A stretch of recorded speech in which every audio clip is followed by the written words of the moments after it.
Bismillahirrahmanirrahim. Assalamualaikum warahmatullahi wabarakatuh. Alhamdulillahirabbil alamin, wassalatu wassalamu ala asyrafil anbiya'i wal mursalin wa ala alihi wa ashabihi wa man tabi'ahum bi ihsani ila yaumil qiyamah. Asyhadu an la ilaha illallah wahdahu la syarikalah wa asyhadu anna Muhammadan abduhu wa rasuluhu wa la nabiyya ba'dah. Sidang jamaah salat maghrib wal isya rahimani wa rahimakumullahu ta'ala. Syukur alhamdulillah Bapak Ibu sekalian yang dimuliakan oleh Allah Subhanahu wa taala, karena kita masih diberikan oleh Allah Subhanahu wa taala kekuatan iman dan Islam, kesehatan dan kesempatan serta nikmat-nikmat yang lainnya, sehingga kita masih terus bisa melaksanakan ibadah dengan baik kepada Allah Subhanahu wa taala. Kemudian salawat dan salam tak lupa kita curahkan kepada Rasulullah sallallahu alaihi wasallam selaku panutan, contoh, suri tauladan kita untuk beribadah kepada Allah Subhanahu wa taala dengan baik dan benar. Bapak Ibu yang berbahagia, ya, pada pertemuan sebelumnya untuk hadis yang ke-13 kita belum selesai, ya. Jadi saya ambil sepotong, kemudian kita lanjut ke hadis berikutnya 14, 15. Saya ulangi hadis yang ke-13. An Abi Hamzata Anas bin Malik radhiyallahu anhu khadimi Rasulillah sallallahu alaihi wasallam anin Nabi sallallahu alaihi wasallam qala la yu'minu ahadukum hatta yuhibba li akhihi ma yuhibbu li nafsihi, rawahul Bukhari wa Muslim. Dari Abi Hamzah Anas bin Malik radhiyallahu anhu, pelayan Rasulullah sallallahu alaihi wasallam, dari Nabi sallallahu alaihi wasallam bersabda, tidak sempurna keimanan di antara kalian sampai ia mencintai untuk saudaranya sebagaimana ia mencintai untuk dirinya. Baik Bapak Ibu sekalian, ada banyak faedah dari hadis ini yang perlu kita pelajari. Dalam syarah yang disampaikan oleh Imam An-Nawawi rahimahullahu ta'ala mengatakan, ya, bahwa kata al-mahabbah di sini atau kata li akhihi untuk saudaranya itu tidak disebutkan khusus muslim, tetapi juga selain muslim. Maka sebagaimana sebelumnya saya sampaikan bahwa ukhuwah itu ada 4 macam. Ada namanya ukhuwah basyariyah atau ukhuwah insaniyah, persaudaraan sesama manusia. Itu namanya ukhuwah basyariyah, bersaudara karena sama-sama manusia. Yang kedua adalah ukhuwah watoniyah, persaudaraan sebangsa dan setanah air, itu juga disebut bersaudara. Yang ketiga ukhuwah nasabiyah, persaudaraan karena satu nasab, orang tua kita sama maka kita bersaudara, ya. Kemudian ukhuwah islamiyah, tidak satu nasab, orang tua kita berbeda tapi satu agama, ini namanya ukhuwah islamiyah. Dan ini adalah merupakan ukhuwah yang paling utama, ya, ukhuwah yang paling utama. Karena ketika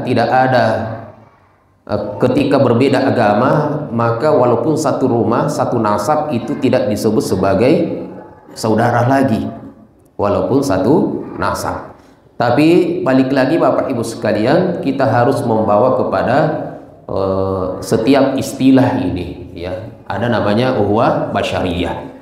Maka ketika Rasulullah sallallahu alaihi wasallam mengatakan la yu'minu ahadukum hatta yuhibba li akhihi ma yuhibbu li nafsihi, itu Imam An-Nawawi rahimahullahu taala mengatakan tidak sempurna keimanan di antara kalian sampai ia mencintai saudaranya sesama manusia Ya, sesama manusia.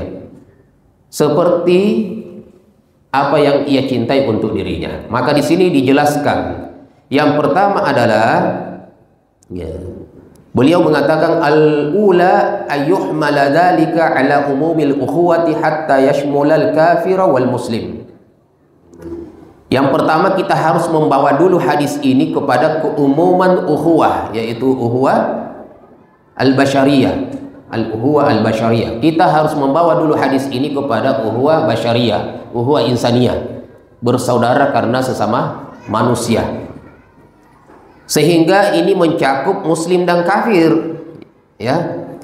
Karena bukan ukhuwah islamiyah, mencakup muslim dan kafir. Bagaimana kita mencintai orang kafir? Ya. Adalah dikatakan fayajibu fayuhibbu li akhihil kafir ma yuhibbu li nafsi min dukhulihi fil Islam, yaitu mencintai saudaranya yang kafir untuk masuk Islam, gitu. Iya.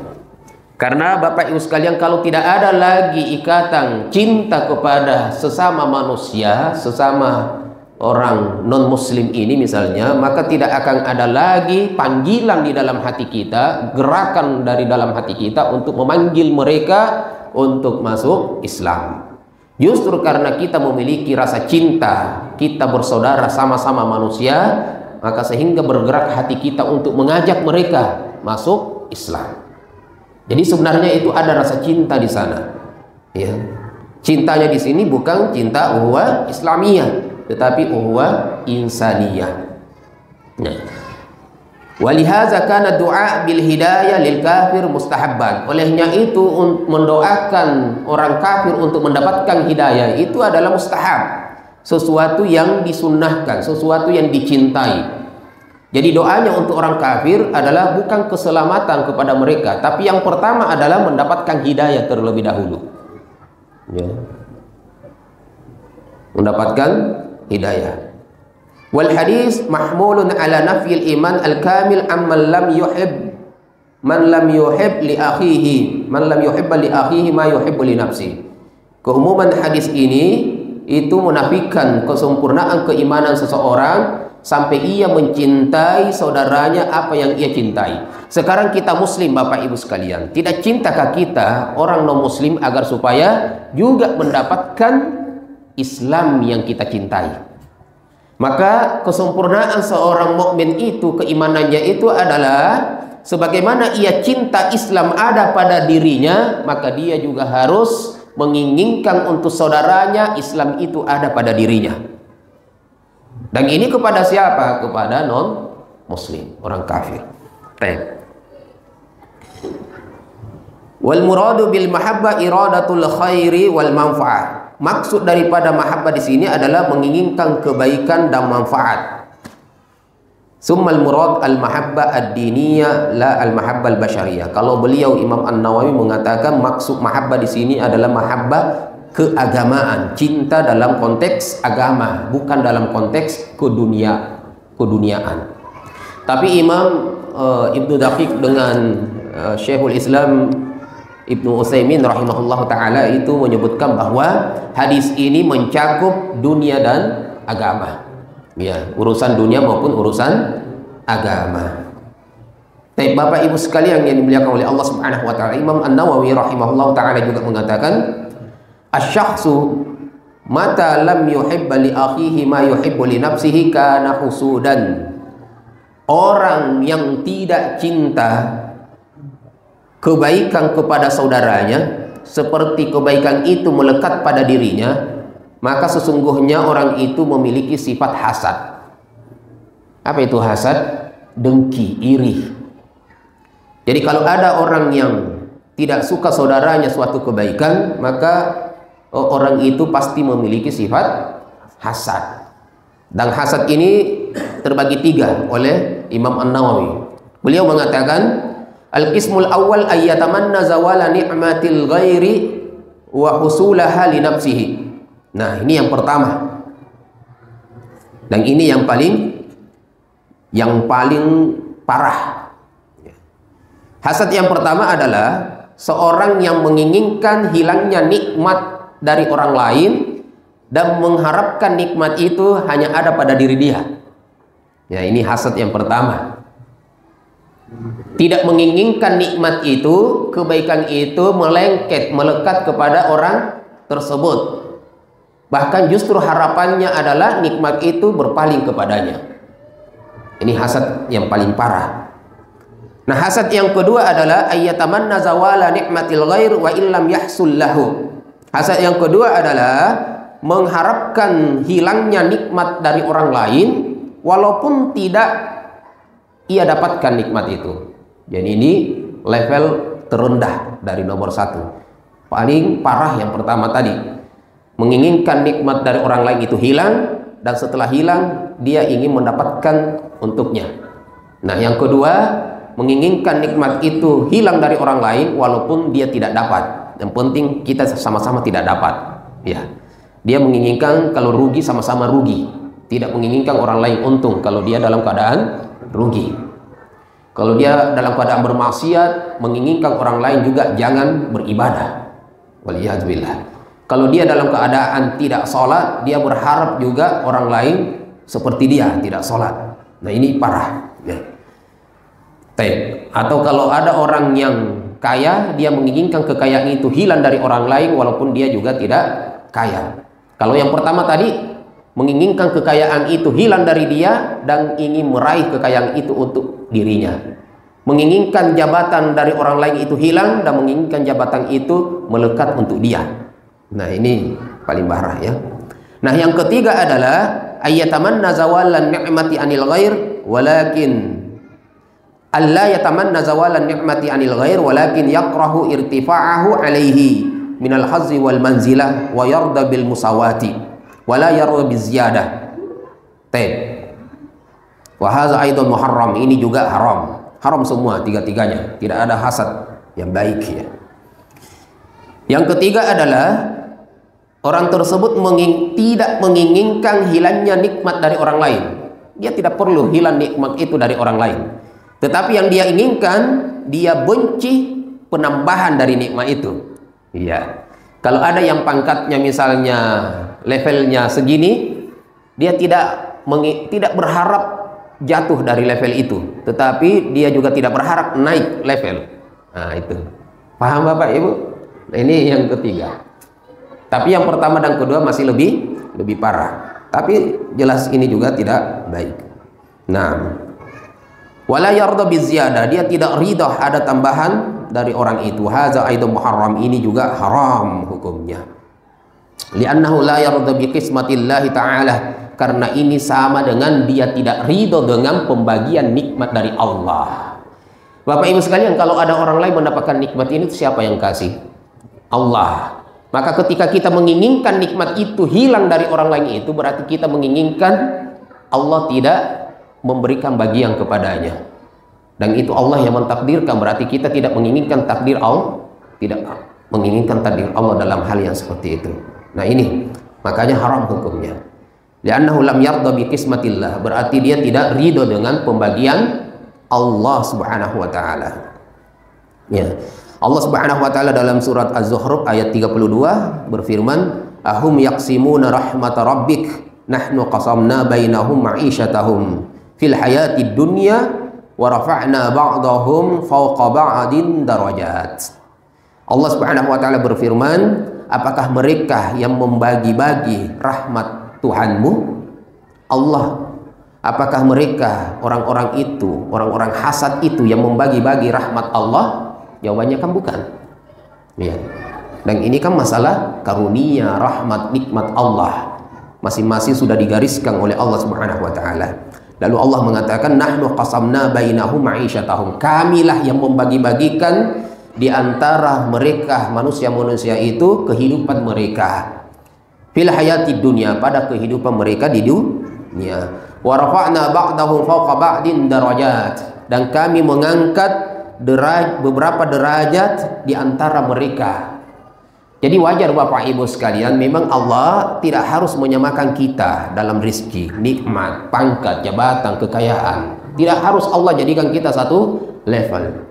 Dan itu pembagian Allah Subhanahu wa taala. Allah memberikan kita kehidupan itu sudah sangat luar biasa. Karena kalau Allah mau mematikan kita, hari ini juga Allah bisa mematikan kita. Bapak Ibu yang dimuliakan oleh Allah Subhanahu wa taala. Baik. Kemudian dalam sebuah hadis itu disebutkan al-mu'minuna kal jasadil wahidi idza ishtaka minhu 'udwun tada'ala sairul jasadi bil huma was sahar. Nah, ini kesamaan daripada hadis yang kita baca. Tidak sempurna keimanan seseorang sampai ia mencintai suatu kebaikan kepada saudaranya seperti kebaikan itu melekat pada dirinya. Maka hadis yang lain yang serupa dengan hadis ini, bahwa al-mu'minuna kal jasadil wahid. Mukmin dengan mukmin yang lainnya itu bagaikan satu tubuh.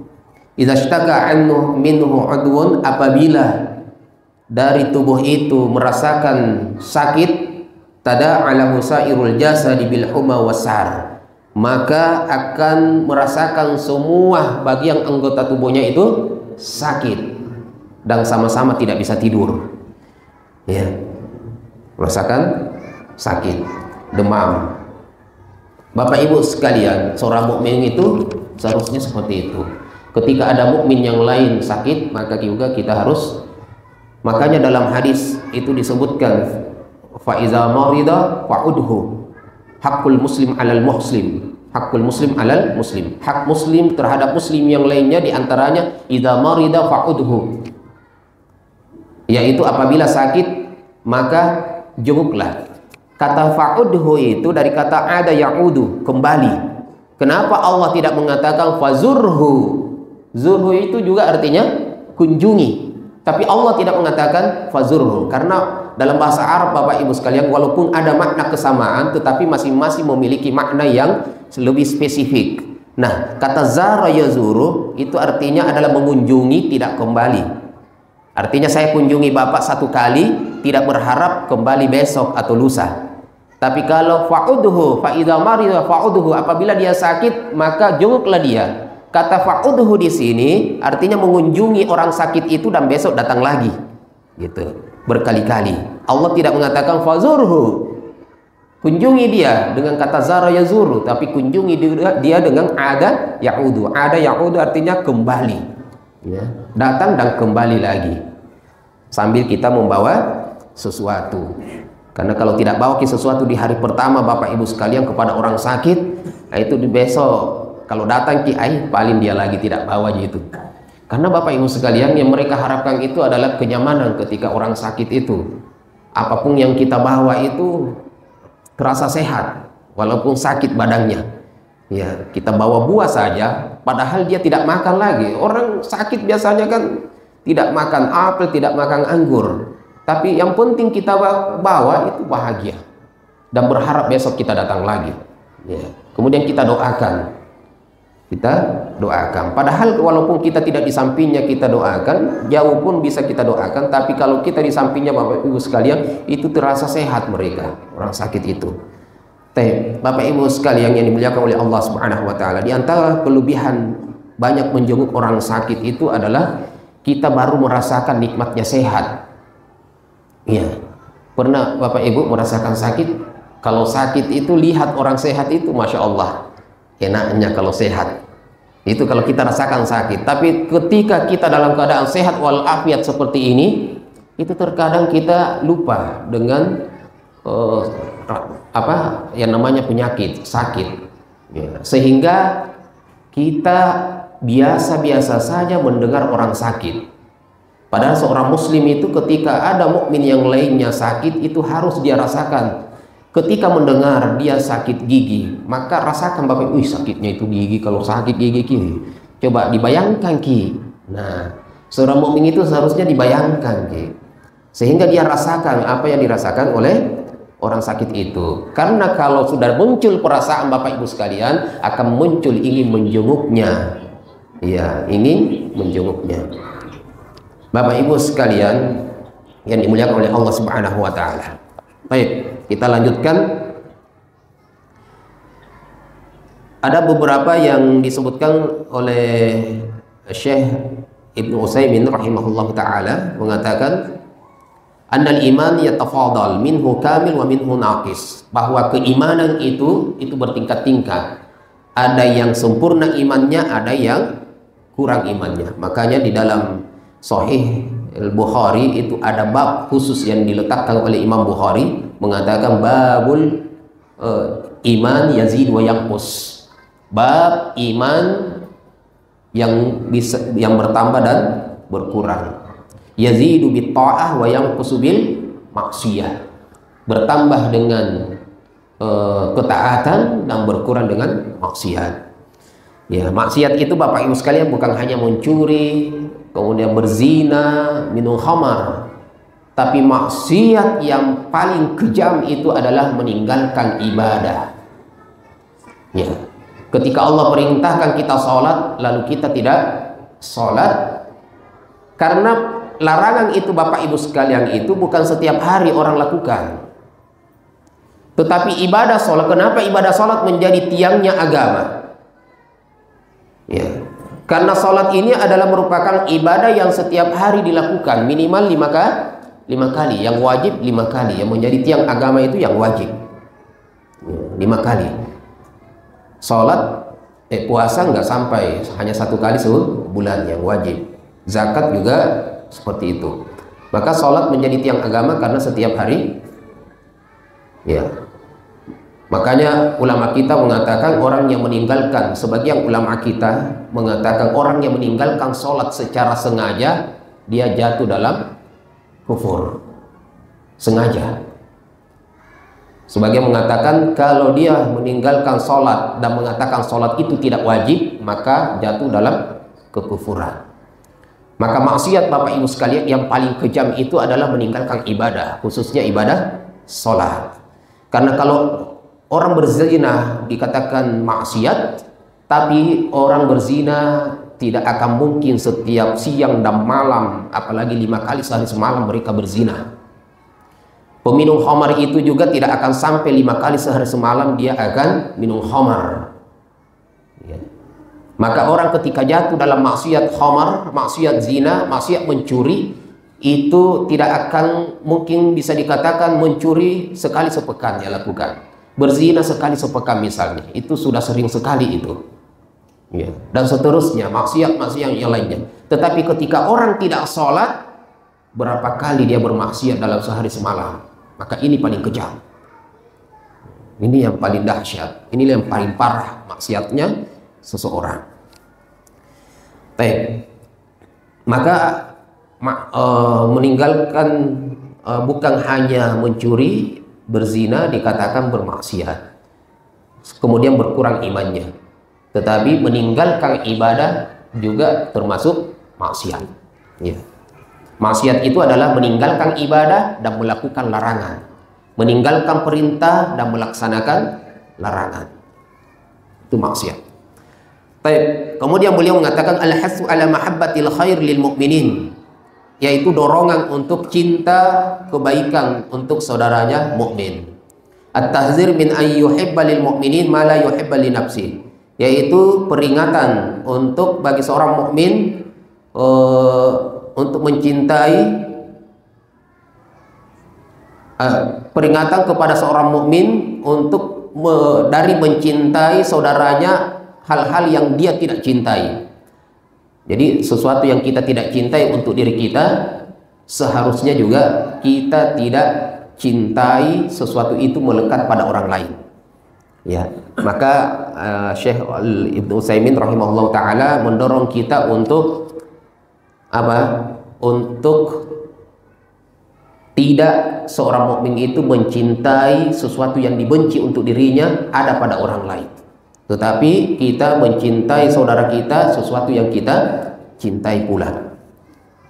Taqwiyatur rawabiti bainal mu'minin, yang memberikan kekuatan bagi mukmin dengan mukmin yang lainnya. Mahabbatul mar'i li akhihi ma yuhibbu li nafsihi wajibah. Cinta seorang mukmin untuk saudaranya mukmin yang lainnya itu adalah wajib.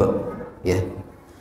Tapi Bapak Ibu sekalian, kemudian dikatakan bahwa ya, Perkara cinta yang disebutkan tadi itu terbagi dua. Yang pertama adalah umur ad-dunyawiyah dan umur ukhrawiyah atau umur diniyah. Perkara agama dan perkara dunia. Maka perkara agama, cinta untuk saudara kita itu hukumnya wajib, dan untuk perkara dunia itu disebut sunnah.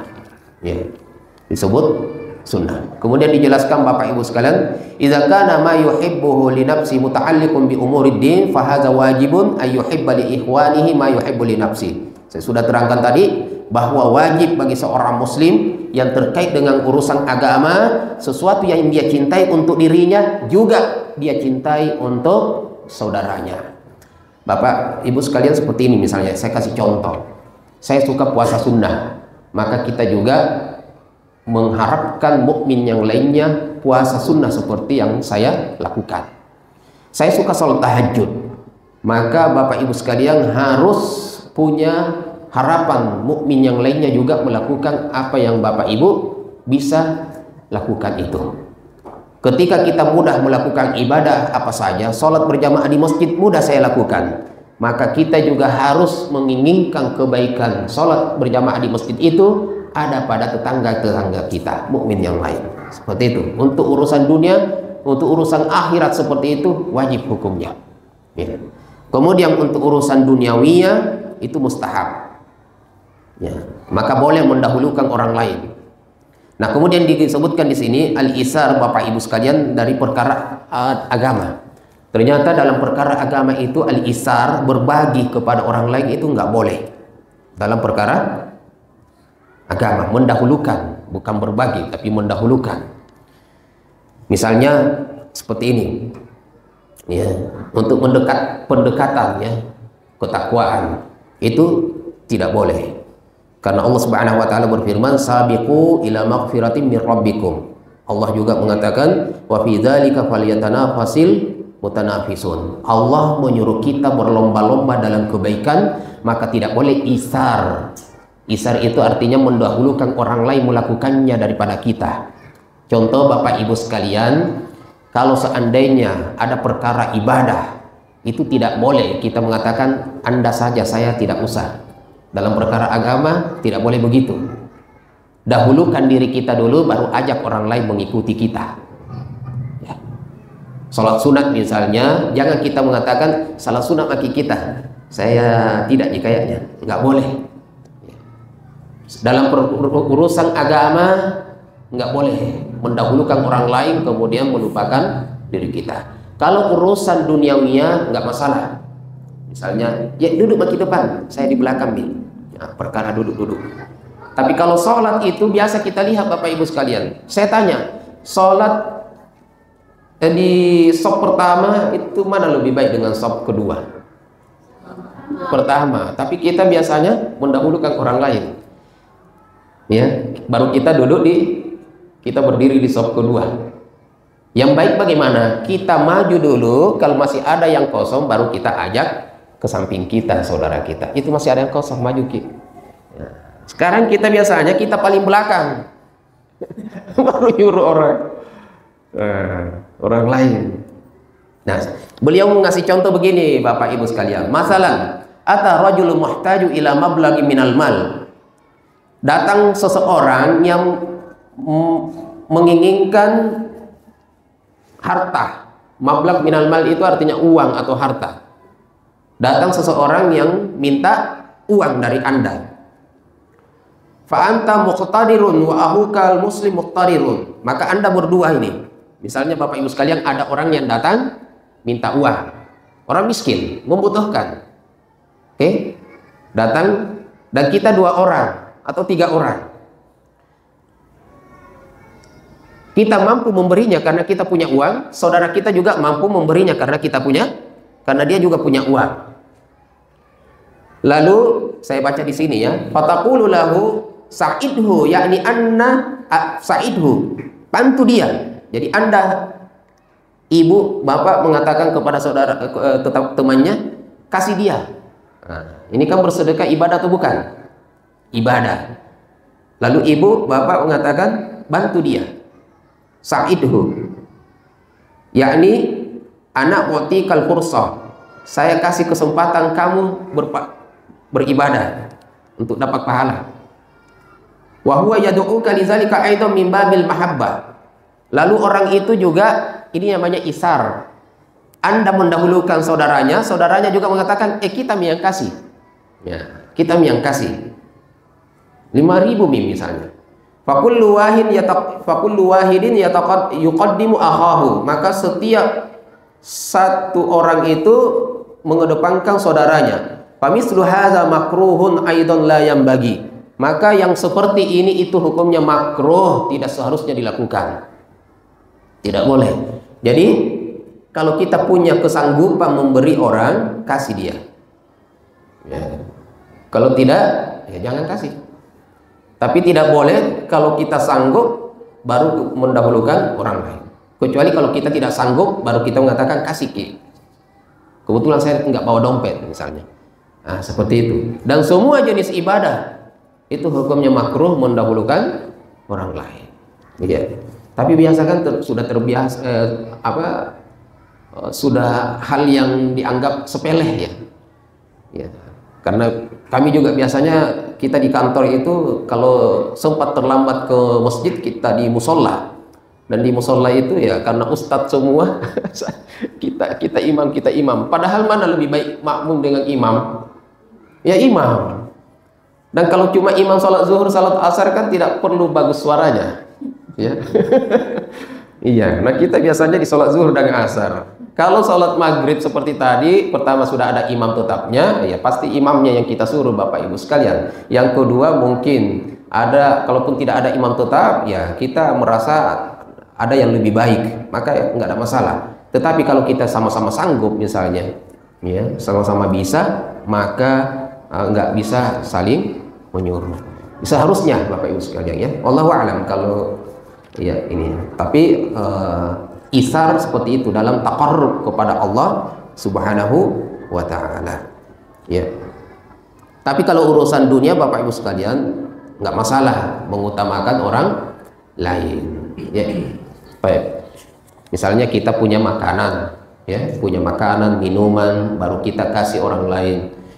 Ada 2, kita ada 3 misalnya. Ya, kita ambil mie 2, saya 1 mie. Nah, itu boleh seperti itu. Ya, memberikan lebih kepada orang lain daripada kita. Ya.